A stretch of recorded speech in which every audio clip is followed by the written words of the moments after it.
Welcome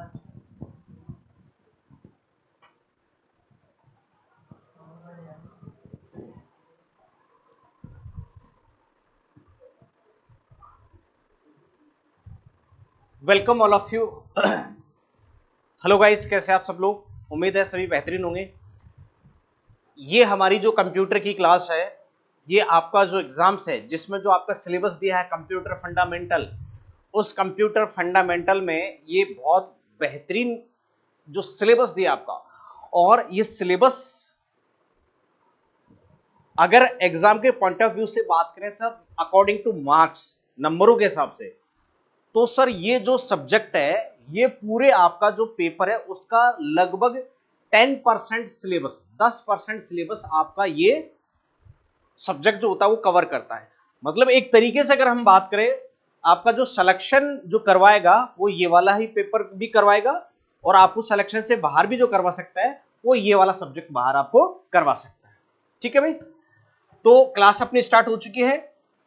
बिल्कुल, आपके app पर भी डेली लाइव क्लास चल रही है। जिन्होंने जो कोर्स परचेज किया है उनके लिए डेली लाइव क्लास मिलेंगी ऐप पर, और उसके अलावा उनको लाइव क्लास के बाद में अगले 2-3 घंटे बाद में आपको वहां पर रिकॉर्डेड भी मिलेंगी। ये जो क्लास आपकी जो लाइव होगी, वो लाइव क्लास आपको रिकॉर्डेड फॉर्मेट में भी, जैसे हम वीओडी बोलते हैं, वीडियो ऑन डिमांड, उस फॉर्मेट में भी मिलेगी। तो आप जब तक आप चाहें, इसकी कोई टाइम लिमिट नहीं है औरों की तरह की सर आप इसे सिर्फ 500 बार, 1,000, अनलिमिटेड आप इसे देख सकते हैं जितनी बार भी आप इसे देखना चाहें, क्लास को पढ़ना चाहें। ठीक है भाई, तो चलिए शुरुआत करते हैं। देखो, कंप्यूटर फंडामेंटल की बात की जाए, आपका जो सिलेबस है उसमें कंप्यूटर फंडामेंटल है, इनपुट आउटपुट डिवाइस है, एमएस वर्ड है। एमएस वर्ड में जो आपकी एमएस ऑफिस का हिस्सा होता है, एमएस वर्ड वगैरह है ना, और आपका पावर पॉइंट हो गया, एक्सेल हो गया, स्प्रेडशीट्स हो गया, और आपका ये आपका जो सिलेबस है उसमें कंप्यूटर फंडामेंटल सबसे ज्यादा जो आपके क्वेश्चन आते हैं वो कंप्यूटर का जो स्ट्रक्चर होता है, डेवलपमेंट होता है। सर कंप्यूटर के डेवलपमेंट में, स्ट्रक्चर या ऑर्गेनाइजेशन में क्या क्या चीजें भाग शामिल होते हैं इसमें, और इनपुट आउटपुट डिवाइस कौन से होते हैं, सॉफ्टवेयर हार्डवेयर कौन कौन से होते हैं, मेमोरी और स्टोरेज कौन कौन सी होती है, उनकी यूनिट क्या होती है, इसके क्वेश्चन सबसे ज्यादा आते हैं। जितने भी आपके क्वेश्चन आएंगे उसमें से लगभग 50% प्लस क्वेश्चन आपके कंप्यूटर का जो बेसिक स्ट्रक्चर है, उस स्ट्रक्चर वाले सब्जेक्ट में से आपसे क्वेश्चन, टॉपिक से क्वेश्चन पूछेगा वो, है ना। तो चलिए शुरुआत करते हैं। फर्स्ट ऑफ ऑल अगर हम बात करें सर कंप्यूटर की, तो कंप्यूटर जो होता है वो जो हमारा एक पार्ट होता है इंफॉर्मेशन टेक्नोलॉजी, सूचना प्रौद्योगिकी। आजकल आपने नाम सुन रहे होंगे सर, इंफॉर्मेशन टेक्नोलॉजी, है ना। ये इंफॉर्मेशन टेक्नोलॉजी आप तक मेरी जो क्लास पहुंच रही है, ये किसके थ्रू पहुंच रही है? इंफॉर्मेशन टेक्नोलॉजी के थ्रू। मैं आपको किसी भी वैकेंसीज के बारे में, या किसी उसके एग्जाम पैटर्न के बारे में, या उसके से रिलेटेड कुछ अपडेट्स के बारे में मैं अपने YouTube चैनल के माध्यम से आप तक वो बात पहुंचा पाता हूं। तो ये किसके माध्यम से पहुंच पा रही है? इंफॉर्मेशन टेक्नोलॉजी के माध्यम से पहुंच पा रही है। तो इंफॉर्मेशन टेक्नोलॉजी को बनाने का, या उस इंफॉर्मेशन टेक्नोलॉजी के थ्रू वो इंफॉर्मेशन आप तक कम्युनिकेट करने का जो काम करता है, वो करता है कंप्यूटर। तो कंप्यूटर इस इंफॉर्मेशन टेक्नोलॉजी का एक कंपोनेंट है।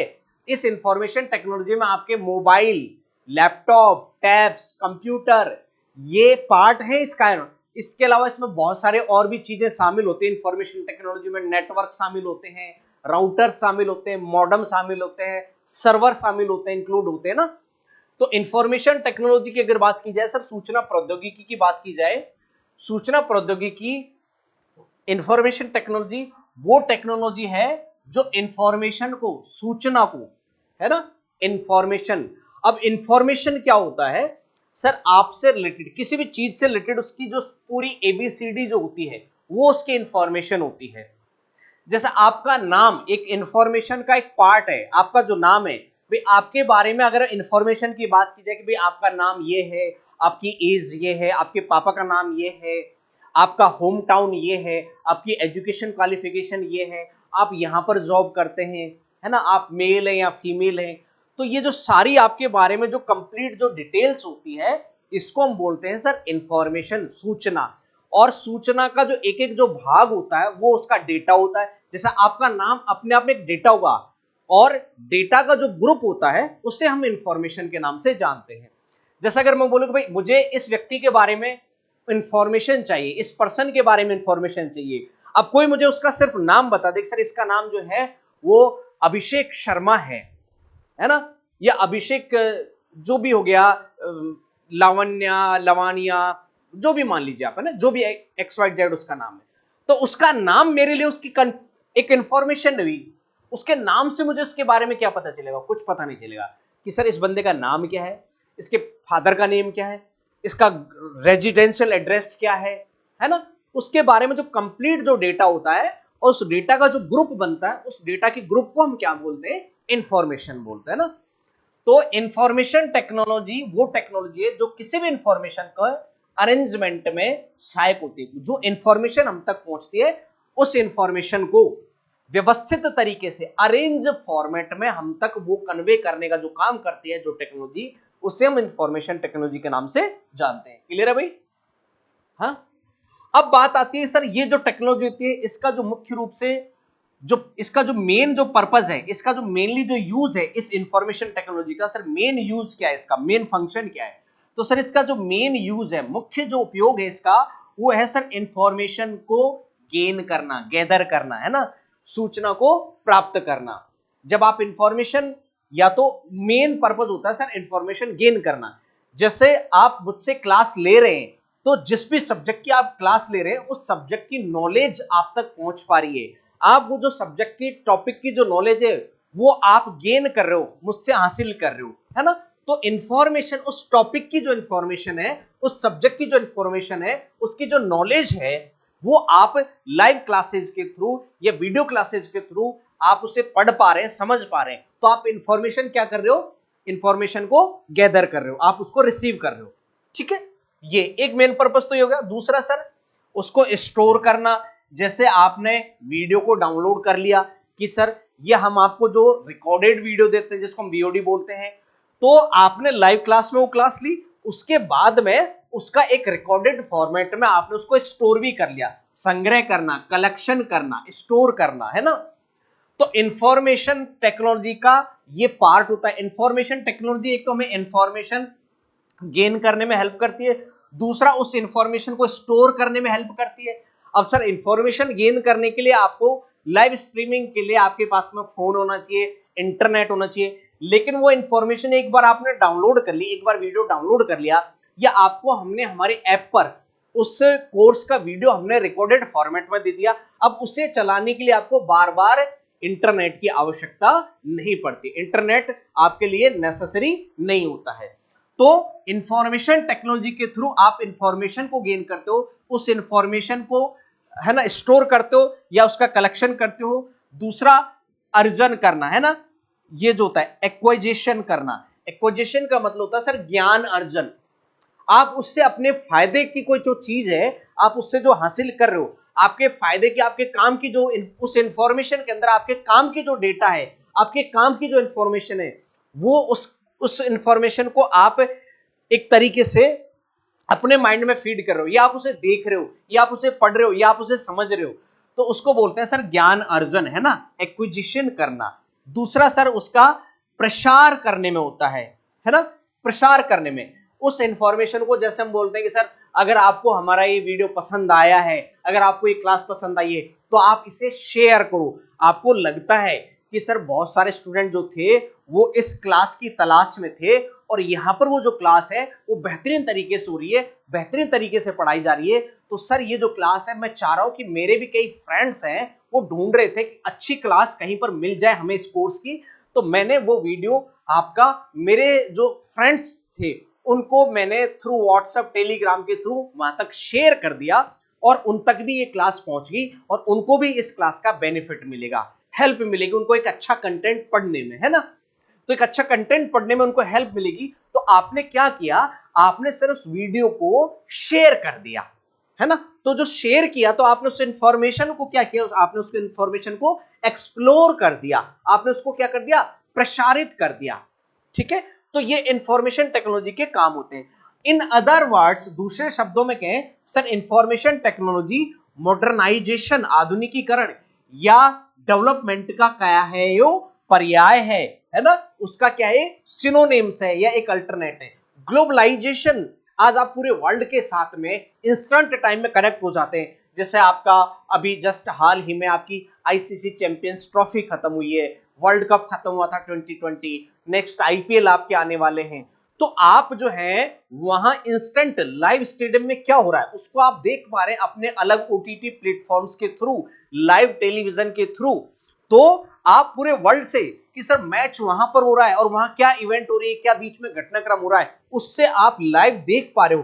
तो आप एक तो ग्लोबलाइजेशन, आप ग्लोबल हो गए, लोकल से क्या हो गए, ग्लोबल हो गए। अब आप पूरे वर्ल्ड में क्या हो रहा है, अगर मान लीजिए अभी अमेरिका में, कनाडा में कुछ भी घटना हो जाए तो इंस्टेंट सेकंड में उसकी इंफॉर्मेशन आपके मोबाइल और इंटरनेट के थ्रू आप तक पहुंच जाती है। तो आप ग्लोबल हो गए, पूरे विश्व के साथ में, पूरे वर्ल्ड के साथ में आप क्या है, इंटरकनेक्ट है। किसके through, through internet, through information devices. Internet और इंफॉर्मेशन की जितने भी डिवाइस हैं, मोबाइल हो गया आपका, टैबलेट हो गया, लैपटॉप हो गया, जो भी डिवाइसेज हैं उनके थ्रू, और उन डिवाइसेज में चलने वाले अलग अलग प्लेटफॉर्म, अलग अलग प्लेटफॉर्म कैसे, जैसे आपके यूट्यूब एक प्लेटफॉर्म हो गया, फेसबुक एक प्लेटफॉर्म हो गया, व्हाट्सएप, टेलीग्राम, ओटीटी प्लेटफॉर्म्स, इन प्लेटफॉर्म्स के थ्रू और इन डिवाइसेस के माध्यम से, इंटरनेट की हेल्प से आप पूरे वर्ल्ड के साथ में कनेक्टेड हैं।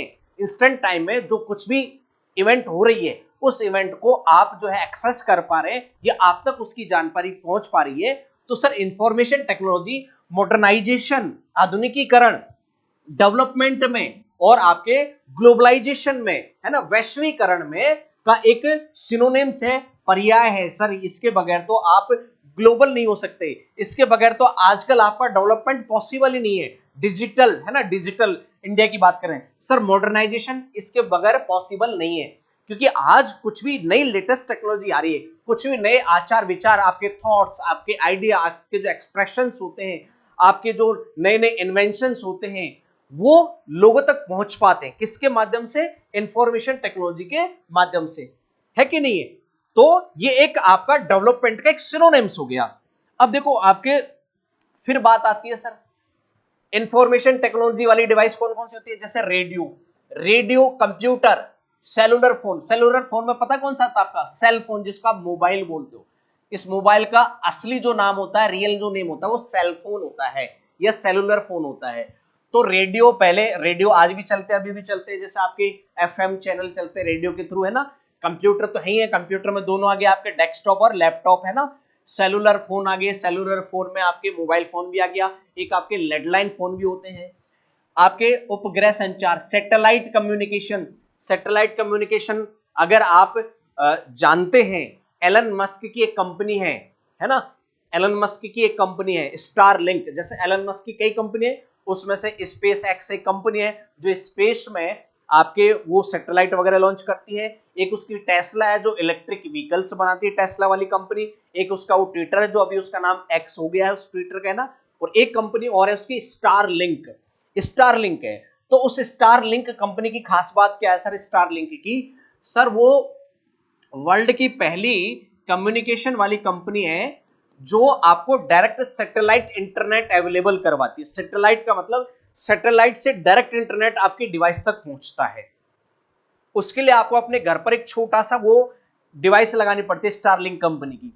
अभी हमारे पास इंटरनेट पहुंचता है, पहले सैटेलाइट से इंटरनेट पहुंचेगा आपका टावर पर या सर्विस प्रोवाइडर पर, आईएसपी, इंटरनेट सर्विस प्रोवाइडर के पास में वो इंटरनेट पहुंचता है।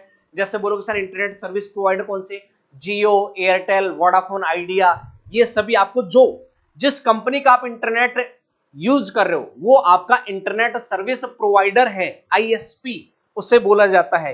ये आगे चल करके हम पढ़ेंगे नेटवर्क्स वगैरह में। तो ये पूछता है सर आईएसपी की फुल फॉर्म क्या है ना, what do you means of ISP. तो इंटरनेट सर्विस प्रोवाइडर।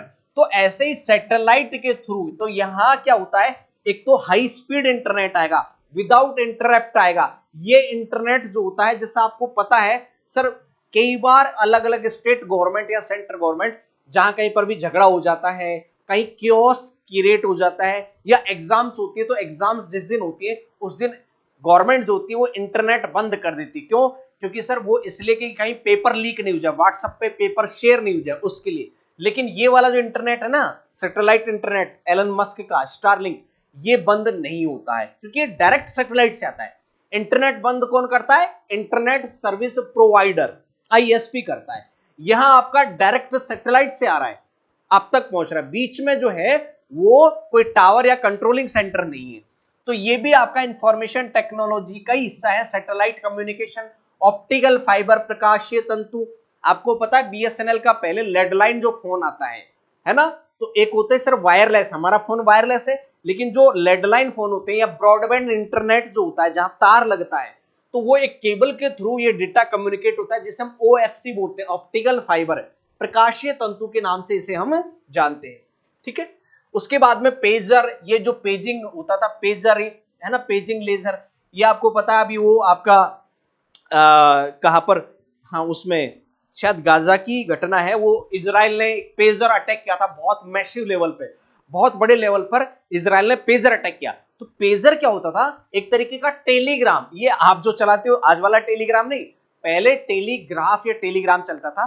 टेलीग्राम में क्या होता था, किसी को मैसेज भेजना होता था तो तुरंत मैसेज पहुंचता था इंस्टेंट टाइम में, है ना, लेकिन उसमें क्या होता था, वर्ड लिमिट रहती थी, बहुत मिनिमम वर्ड्स में ही वो मैसेज भेजना होता था। जैसे पहले ट्विटर में ट्वीट की वर्ड्स लिमिट होती थी कि सर इतने वर्ड्स तक ही मैक्सिमम आप ट्वीट कर सकते हैं टेक्स्ट, वैसे ही टेलीग्राम होता था। तो टेलीग्राम के एक अल्टरनेट आया सर पेजर।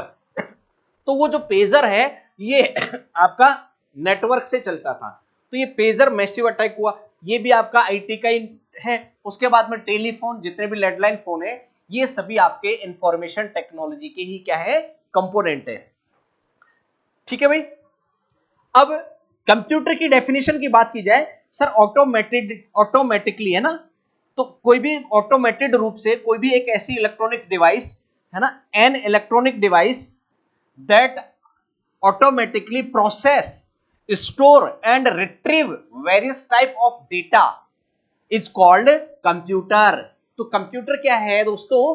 कंप्यूटर एक ऐसी इलेक्ट्रॉनिक डिवाइस है, कैसी डिवाइस है सर? इलेक्ट्रॉनिक डिवाइस है। Computer is A electronic device, computer an electronic device जो क्या है, विच इज ऑटोमेटिकली प्रोसेस, जो कि अपने आप प्रोसेस करती है। किसको प्रोसेस करती है? डेटा को। साथ में उस डेटा को क्या करने का काम करती है? स्टोर करने का काम करती है। दूसरा, आप उस डेटा से वापस सूचना प्राप्त कर सकते, तो रिट्रीव करने का काम करनी है ना। तो डेटा को हिंदी में आंकड़े कहा जाता है सर। डेटा की प्रोसेसिंग करना है ना, उसके बाद डेटा को स्टोर करना, संचय करना, और डेटा की पुनः प्राप्ति करना, रिट्रीव करने का काम जो इलेक्ट्रॉनिक डिवाइस करती है, उसे कंप्यूटर के नाम से जाना जाता है। That is called computer. Sound आ रही है प्रॉपर आवाज? ब्लिंक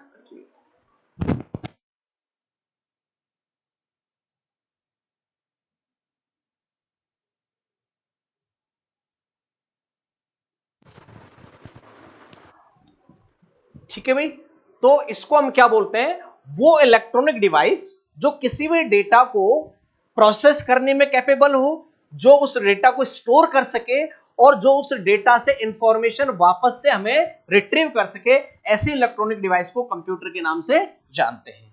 अब देखो, कंप्यूटर एक ऐसा डिवाइस है जो यहां से आपका क्वेश्चन बनता है एग्जाम में। कंप्यूटर दो तरीके की ऑपरेशंस करता है, एक आपका अर्थमेटिकल ऑपरेशन करता है और दूसरा आपकी करता है लॉजिकल ऑपरेशन। इसलिए एक कंप्यूटर का एक पार्ट होगा, हम पढ़ेंगे ALU, arithmetical and logical unit. तो कोई भी जो कंप्यूटर होता है, computer is a device that analyse और कैलकुलेट, जो विश्लेषण कर सकता है। जैसे आजकल आ गए ना AI, आर्टिफिशियल इंटेलिजेंस, तो ये जो AI जो टेक्नोलॉजी आ गई है, ये सर किसी भी डेटा के बारे में एनालाइज कर सकती है, विश्लेषण कर सकती है, अपने दिमाग का इस्तेमाल कर सकती है, और अपने दिमाग का इस्तेमाल करके एक नया रिजल्ट तैयार कर सकती है वो, है ना। तो ऐसे ही जो कंप्यूटर होता है, एक डिवाइस है जो मैथमेटिकली और अर्थमेटिकली, तो जो both mathematical and non mathematical, जिसको आप अगणितीय, मैथमेटिकल में आ गया सर आपका अर्थमेटिकल, और अगणितीय में आ गया आपका लॉजिकल। क्या गया? लॉजिकल। लॉजिकल और मैथमेटिकल, दो तरीके से डेटा को एनालाइज करके और जो उस इंफॉर्मेशन को जो एनालाइज करे या उसे जो कैलकुलेट करने में जो सक्षम हो, ऐसी डिवाइस को कंप्यूटर के नाम से जाना जाता है। अब यहां से आपका जो क्वेश्चन बनता है एग्जाम में, इस वाली लाइन से, पिछली वाली जितनी भी आपने 3-4 लाइनें जो पढ़ी वो सिर्फ आपको यहां कनेक्ट करने के लिए थी कि सर यहां से आप धीरे धीरे अपने आप को कनेक्ट करते जाएं, लेकिन यहां से आपका क्वेश्चन बनना शुरू होता है कि सर कोई भी जो कंप्यूटर होता है वो किस तरीके की कैलकुलेशन करता है, किस तरीके के डेटा का वो एनालाइज करने का काम करता है। तो कोई भी जो कंप्यूटर डिवाइस होगी वो दो तरीके के डेटा को एनालाइज करती है, दो तरीके के डेटा का कैलकुलेशन करने का काम करती है। एक तो मैथमेटिकल डेटा, दूसरा आपका लॉजिकल डेटा का कैलकुलेशन करती है। तो computer is a device which is capable to calculate और analyse of a mathematical and logical data और इंफॉर्मेशन। कंप्यूटर एक ऐसी डिवाइस है जो मैथमेटिकल, गणितीय और लॉजिकल, तार्किक डेटा को या इंफॉर्मेशन को कैलकुलेट कर सकती है या उसे एनालाइज कर सकता है। उसको हम क्या बोलते हैं? कंप्यूटर के नाम से जानते हैं। क्लियर है भाई? चलिए आगे बढ़ते हैं। अब यहां से बहुत इंपॉर्टेंट क्वेश्चन होता है, ये तो इस लाइन से आपका ट्रेंडिंग क्वेश्चन बनता है। फादर ऑफ कंप्यूटर या आपका जो पेरेंट कंप्यूटर का, फादर ऑफ कंप्यूटर किसे कहा जाता है? तो ये साइंटिस्ट थे भाई साहब चार्ल्स बेबेज। चार्ल्स बेबेज नाम के एक साइंटिस्ट थे जिन्होंने एक एनालिटिकल इंजन बनाया है ना, और इन्होंने ऐसा कंप्यूटर बनाया। लेकिन अब हमें इतना डीप नहीं पढ़ना है, क्योंकि यही जब मैं कंप्यूटर फंडामेंटल इसी चैनल पर जब मैं क्लास लूंगा कंप्यूटर टीचर वाली वैकेंसी के लिए, तो उसमें हम ये जो बेसिक जो कंप्यूटर फंडामेंटल जो पढ़ा रहे हैं वो डीप लेवल पे पढ़ाया जाएगा, बहुत डीप, क्योंकि उनके बहुत डीप लेवल पर आता है ना। लेकिन चूंकि आपके एग्जाम में उतना डीप नहीं आएगा, आपके एग्जाम में जो सिलेबस है तो वो है, तो यहां डायरेक्ट हमें जो पढ़ना है वो पॉइंट टू पॉइंट पढ़ना है। एग्जाम के पॉइंट ऑफ व्यू से दाएं बाएं ज्यादा एक्स्ट्रा पढ़ना नहीं है। जिस लाइन के ऊपर क्वेश्चन बनता हो उसी लाइन के बारे में हम यहां डिस्कस करेंगे। तो इस वाली लाइन के ऊपर काफी ट्रेंडिंग क्वेश्चन बनता है, इंपॉर्टेंट। जब भी मैं ट्रेंडिंग बोलूं या वायरल बोलूं, इसका मतलब वो क्वेश्चन बार बार मल्टीपल टाइम एग्जाम में रिपीट हुआ है, बहुत ज्यादा बार ये क्वेश्चन रिपीट होता है। तो ये वाली लाइन बहुत रिपीट होती है। सर कंप्यूटर का फादर ऑफ कंप्यूटर किसको बोलते हैं? Charles Babbage. चार्ल्स बेबेज को is considered the father of computer. Computer का पितामह, कंप्यूटर का जनक किसको कहा जाता है? चार्ल्स बेबेज को कहा जाता है। हिंदी मीडियम याद रखिएगा कंप्यूटर का जनक, और इंग्लिश मीडियम वाले फादर ऑफ कंप्यूटर किसको बोलते हैं? चार्ल्स बेबेज को कहा जाता है। ये लाइन बहुत इंपॉर्टेंट है, बहुत इंपॉर्टेंट है। इसके ऊपर क्वेश्चन मल्टीपल टाइम पहले एग्जाम में प्रीवियस ईयर के जो क्वेश्चन है उसमें बहुत बार पूछा जा चुका है। ठीक है भाई, आगे बढ़े। समझ में आ रहा है? और अगर आ रहा है तो लाइक करो भाई वीडियो को।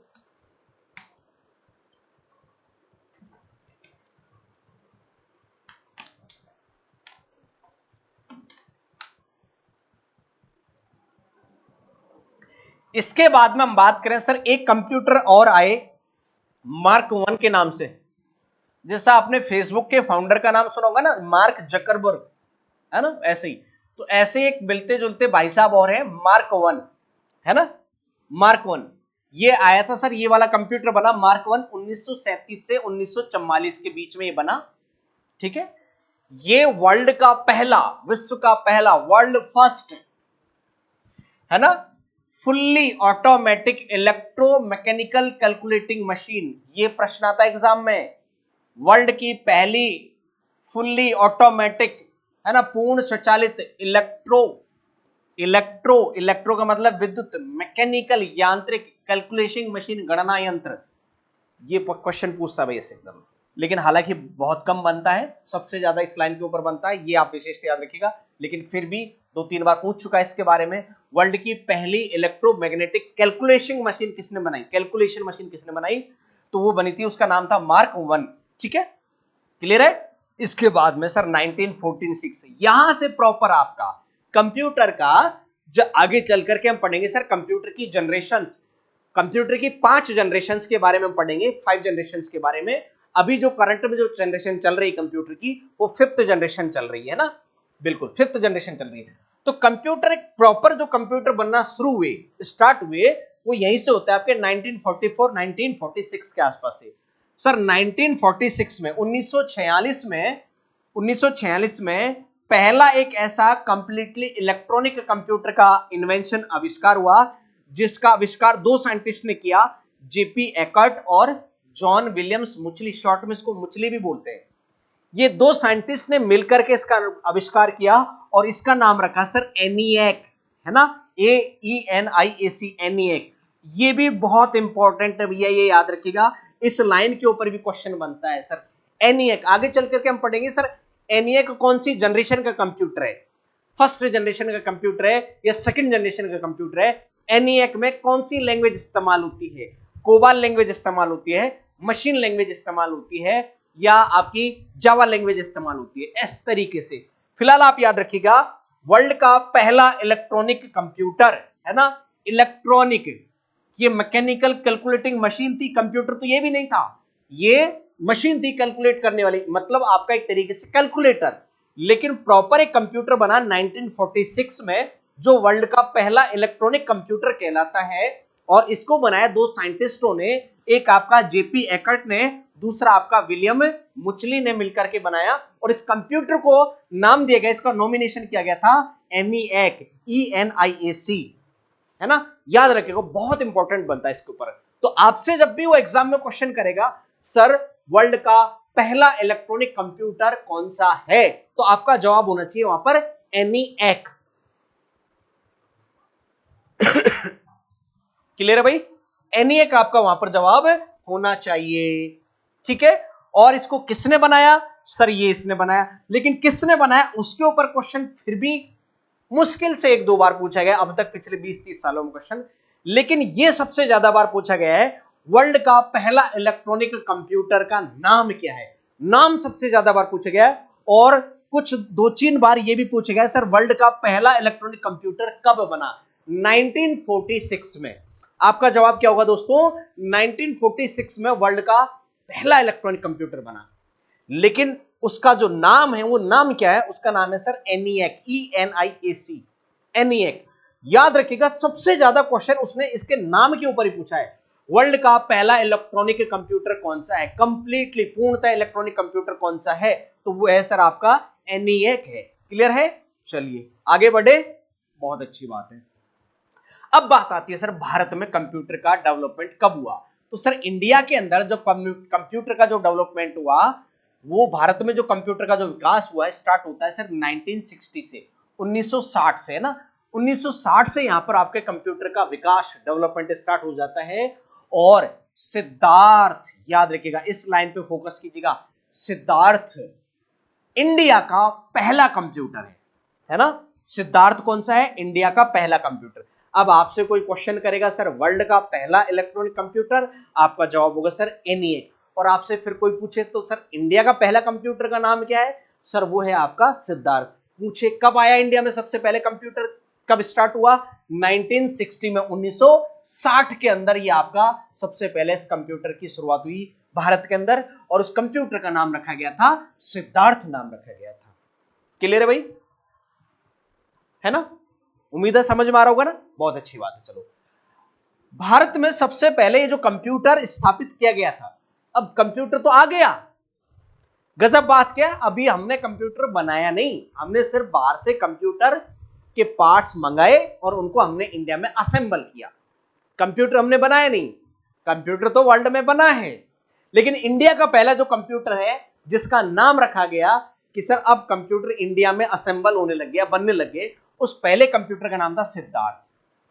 और इंडिया में इससे पहले, जो सबसे पहले, इससे भी पहले जब इंडिया का खुद का कंप्यूटर बना, जैसे बोलते हैं ना आजकल मोदी जी बोलते हैं कि sir make in India, make in India, एक होता है सर मेड इन इंडिया और एक होता है make in India. Make in India का मतलब हो गया सर विदेश की कंपनी है वो भारत में आकर के बनाएगी, मेड इन इंडिया का हो गया सर हमारे इंडिया की कंपनी और इंडिया में ही बना रही है ना, सब कुछ यहीं पर बन रहा है, मेक, ठीक है। हाँ, तो जैसे अब आईफोन, आपका एप्पल का आईफोन मेक इन इंडिया हो गया है ना, लेकिन वो मेड इन इंडिया नहीं है ना, ध्यान रखिएगा। तो भारत में खुद का जो कंप्यूटर बना उसका नाम था सिद्धार्थ 1960 में, लेकिन इससे पहले इंडिया में कंप्यूटर आ गया था, वो हमने मंगाया था बाहर से, ठीक है, वो बाहर से मंगाया था। कहां से मंगाया था? इंग्लैंड से। और वो कंप्यूटर था सर HEC2M, इस कंप्यूटर का नाम था HEC हैक 2M है, जो कि इंग्लैंड से इंपोर्ट किया गया था। और इसको हमारा जो भारतीय सांख्यिकी संस्थान है IIS, इंडियन स्टैटिकल है ना, सॉरी ISI है ना, इंडियन स्टैटिकल इंस्टीट्यूट कोलकाता, वहां इसको लगाया गया था 1955-56 के अंदर। मतलब इसके लगभग 4 से 5 साल बाद इंडिया ने खुद का कंप्यूटर बना लिया। लेकिन तब से इंडिया जो बाहर से मंगाया, इंडिया में सबसे पहले जो कंप्यूटर आया प्रयोग में वो ये आया था, जो आपका इंडियन स्टैटिकल इंस्टीट्यूट था कोलकाता, उसके अंदर 1955-56 में इस कंप्यूटर को एस्टेब्लिश कर दिया। 3-4 साल यूज किया, फिर भारत का पहला जो कंप्यूटर आया, फर्स्ट जो कंप्यूटर आया सिद्धार्थ, वो 1960 के अंतर्गत आया। ठीक है भाई, क्लियर है? बहुत अच्छी बात है। अब देखो, कोई भी जो कंप्यूटर होता है उस कंप्यूटर के होते हैं पार्ट्स। क्या होते हैं? कंप्यूटर के पार्ट्स होते हैं।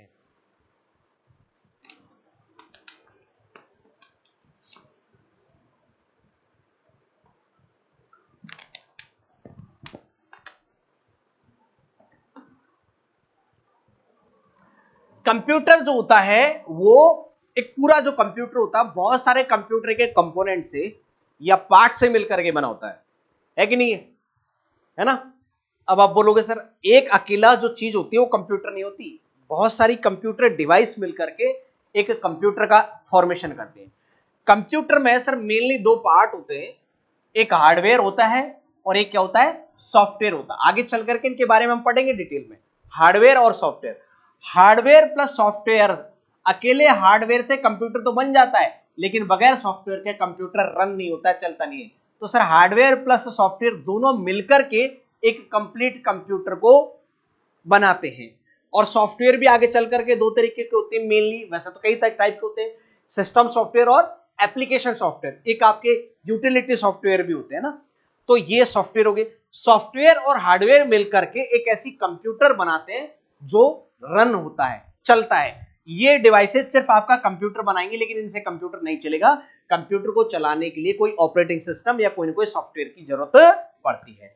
ठीक है, तो ये सारे के सारे आपके हार्डवेयर हैं और ये सब के सब क्या है? सॉफ्टवेयर। जैसा आपका ये पावर पॉइंट है, सॉफ्टवेयर है, MS वर्ड है, सॉफ्टवेयर है, ये आपका जो गूगल क्रोम ब्राउजर है ये सॉफ्टवेयर है, जीमेल सॉफ्टवेयर है, आपका विंडोज सॉफ्टवेयर हो गया, एंटीवायरस ये जो मैकेफी सॉफ्टवेयर है, एंड्रॉइड आपके फोन में भी जो एंड्रॉइड डाला हुआ है वो भी एक सॉफ्टवेयर है, वो भी एक ऑपरेटिंग सिस्टम है, एंड्रॉइड ऑपरेटिंग सिस्टम है ना।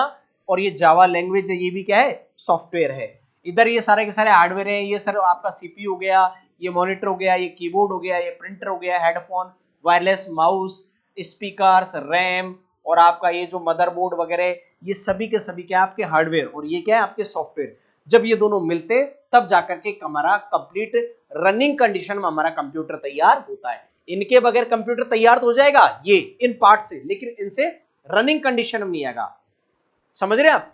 इनसे कंप्यूटर रनिंग कंडीशन में नहीं आएगा, कंप्यूटर रन नहीं करेगा, कंप्यूटर रन करेगा सॉफ्टवेयर के थ्रू। ठीक है, अब कंप्यूटर के पार्ट्स की बात की जाए तो सर एक जो CPU होता है कंप्यूटर में मेनली दो पार्ट्स होते हैं, इनपुट और आउटपुट डिवाइस। एक तो होता है सर कंप्यूटर का मॉनिटर, अब आजकल लैपटॉप आ गए तो मॉनिटर वगैरह भी उसी में आता है। दूसरा होता है सर आपका CPU। इस CPU से कनेक्टेड क्या क्या होता है सर? CPU से हार्ड डिस्क जुड़ी रहती है। हार्ड डिस्क आपकी दो तरीके की होती है, ये देख लीजिए अब यहाँ से इस डायग्राम से आप ढंग से समझ लो। हार्ड डिस्क पढ़ा होगा, सुना होगा आपने, लेकिन हार्ड डिस्क दो होती है सर। एक होती है सर आपकी HDD और एक होती है आपकी SSD। HDD और SSD ये वाली जो होती है ना, इसके बाद में हम बात करें सर, ये आपका होता है सर CPU होता है मेन। ये जो CPU होता है ना, इसको ही हम सर कंप्यूटर का ब्रेन बोलते हैं, कंप्यूटर का माइंड बोलते हैं, कंप्यूटर का हार्ट बोलते हैं, कंप्यूटर का इंजन बोलते हैं। मेन यही है कंप्यूटर में। जैसे आपके शरीर में मेन ऑर्गन क्या है सर? आपका ब्रेन है। उसी तरीके से कंप्यूटर का मेन ऑर्गन क्या है? आपका CPU है। ये CPU बोल लो, या इसका एक नाम और होता है, इसको हम प्रोसेसर भी बोलते हैं। क्या बोलते हैं? प्रोसेसर के नाम से भी जानते हैं। CPU या प्रोसेसर दोनों का मतलब एक ही है। इधर आपका ये PSU होता है, PSU इसको बोला जाता है पावर सप्लाई यूनिट। तो आपके कंप्यूटर को जो पावर देता है वो देता है आपका PSU। और एक और होता है SMPS यूनिट, है ना? बिल्कुल स्विच मोड पावर सप्लाई, ठीक है। ये होता है आपका सर मदरबोर्ड। इस मदरबोर्ड पर आपका प्रोसेसर लगता है, इस पर यहाँ रैम लगी रहती है, इस पर आईसी चिप वगैरह या बाकी की डिवाइस जुड़ी रहती है मदरबोर्ड पर। इसके बाद में सर आपका ये एक्सपेंशन कार्ड होता है, यहाँ पर लगता है, जहां आप यहाँ पर कोई भी ऑडियो जैक वगैरह या यूएसबी वगैरह लगाते हैं। ये एक होती है सर आपकी रैम, ये रैम होती है, और एक होती है सर आपका स्पीकर, और ये कीबोर्ड और ये माउस। तो कीबोर्ड और माउस तो इनपुट डिवाइस हो गई, लेकिन मॉनिटर और स्पीकर आउटपुट डिवाइस होगी। अब बात आती है sir hard disk. Hard disk दो तरीके की होती हैं, एक आपकी HDD होती है और एक आपकी SSD होती है। फर्क क्या है इसमें सर? इसको बोला जाता है हार्ड, HDD का मतलब होता है hard disk and drive, hard disk and drive, और SSD का मतलब होता है सर सॉलिड स्टेट ड्राइव। ये सर थोड़ी लाइट वेट होती है और ये हैवी होती है। ये सर इसके अंदर क्या होता है सर, HDD वाली जो हार्ड डिस्क होती है, इसके अंदर एक मूविंग पार्ट होता है, मूविंग पार्ट, जबकि इसमें कोई भी मूविंग पार्ट नहीं होता। तो ये थोड़ी महंगी जरूर पड़ती है SSD, लेकिन एक तो कंप्यूटर में जगह कम घेरती है, कंप्यूटर का वेट भी कम कर देगी क्योंकि ये भारी होती है। इसके अंदर कोई मूविंग पार्ट नहीं होता, जबकि इसके अंदर एक मूविंग मैग्नेटिक पार्ट होता है, बूट और सेक्टर होते हैं। इस वजह से क्या होता है सर, ये गर्म भी ज्यादा होती है, और इसकी जो स्पीड होती है, क्लॉक स्पीड, वो कम होती है, आरपीएम जो होता है। इस हार्ड डिस्क का जो आरपीएम होता है सर, हार्ड डिस्क की जो स्पीड होती है वो आरपीएम में मेजरमेंट करते हैं, है ना, रिवॉल्यूशन पर मिनट। इसके आरपीएम ज्यादा होते हैं, इससे कंप्यूटर स्लो चलता है, इसकी वजह से कंप्यूटर फास्ट चलता है क्योंकि इसके आरपीएम क्या है, ज्यादा है। तो कंप्यूटर की स्पीड बढ़ जाती है एसएसडी की वजह से, हार्ड डिस्क की वजह से कंप्यूटर की स्पीड कम हो जाती है। हार्ड डिस्क की वजह से कंप्यूटर का सीपीयू या जो लैपटॉप होता है वो ज्यादा गर्म होता है, जबकि एसएसडी की वजह से गर्म कम होता है। एसएसडी बिल्कुल जस्ट वैसे हो गया जैसे आपके फोन में पहले मेमोरी कार्ड होते थे या आपके पेन ड्राइव होते हैं, ऐसे हो गया ये। और पेन ड्राइव में, मेमोरी कार्ड में कोई भी घूमने वाला पार्ट या मूविंग पार्ट नहीं होता। जब कोई मूविंग पार्ट ही नहीं है तो ये गर्म नहीं होगा और जल्दी डेटा को रीड करेगा। जबकि हार्ड डिस्क जो एचडीडी टाइप की जो हार्ड डिस्क है, इसके अंदर एक मूविंग पार्ट होता है, इस वजह से ये गर्म ज्यादा होता है और इसमें खतरा ज्यादा रहता है आपके हार्ड डिस्क के क्रैश होने का, डेटा के उड़ने का। क्योंकि इसमें जब हार्ड डिस्क डैमेज हो जाती है ना, तो डेटा क्या हो जाता है, उड़ जाता है, फिर डेटा रिकवर करना बहुत मुश्किल काम हो जाता है। इसमें थोड़े चांस कम रहते हैं सर डेटा के या हार्ड डिस्क के क्रैश होने के। क्यों? क्योंकि सर ये गर्म होती ही नहीं है, मूविंग पार्ट नहीं है कोई भी इसमें, है ना, इसलिए इसके हार्ड डिस्क के क्रैश होने के, करप्ट होने के या डेटा इसमें से खत्म होने के चांस क्या होते हैं, कम होते हैं। तो कोई भी जो कंप्यूटर होता है वो मेनली इन पार्ट से मिलकर के बनता है। कंप्यूटर को चलाने के लिए आपको माउस की जरूरत पड़ती है इनपुट डिवाइसेस के फॉर्मेट में। कंप्यूटर को चलाने के लिए सर आपको कीबोर्ड की जरूरत पड़ती है कमांड देने के लिए। कंप्यूटर पे आप क्या चला रहे हो, क्या टाइप कर रहे हो, क्या देख रहे हो, उसके लिए आपको मॉनिटर की जरूरत पड़ती है सर। उसके अलावा कंप्यूटर में जरूरत पड़ती है सर एक आपका ये होता है सीपीयू कैबिनेट बोलते हैं। इस सीपीयू कैबिनेट के अंदर एक मदरबोर्ड लगा रहता है। इस मदरबोर्ड पे ये प्रोसेसर लगा रहता है जिसके दो नाम होते हैं, प्रोसेसर या सीपीयू लगा रहता है। इसी मदरबोर्ड पर ये रैम लगी रहती है कि नहीं। इसी मदरबोर्ड पर आपकी हार्ड डिस्क लगी रहती है, ये अलग से स्लॉट होता है ना एचडीडी वगैरह के लिए। उसके बाद में इसी सीपीयू से ये स्पीकर कनेक्टेड रहते हैं जो कोई भी मूवी गाना आप देख रहे हो। सर इस सीपीयू को पावर देने के लिए एक पीएसयू यूनिट लगी रहती है, पावर सप्लाई यूनिट। सर इस सीपीयू को ठंडा करने के लिए एक सीपीयू कूलर लगे रहते हैं। क्यों? क्योंकि सर सीपीयू के अंदर अगर पहले, अभी लेटेस्ट वाले जितने भी कंप्यूटर हैं उन सब में एसएसडी आने लगी है। जैसे हमारे खुद के लैपटॉप में पहले ये एचडीडी थी, उसके बाद में उसमें एक्सपेंशन स्लॉट था, तो हमने स्टोरेज भी बढ़ गई, प्लस हमने उसमें एसएसडी लगवा ली। एसएसडी लगवाने से हमारे लैपटॉप की स्पीड क्या हो गई, फास्ट। क्यों?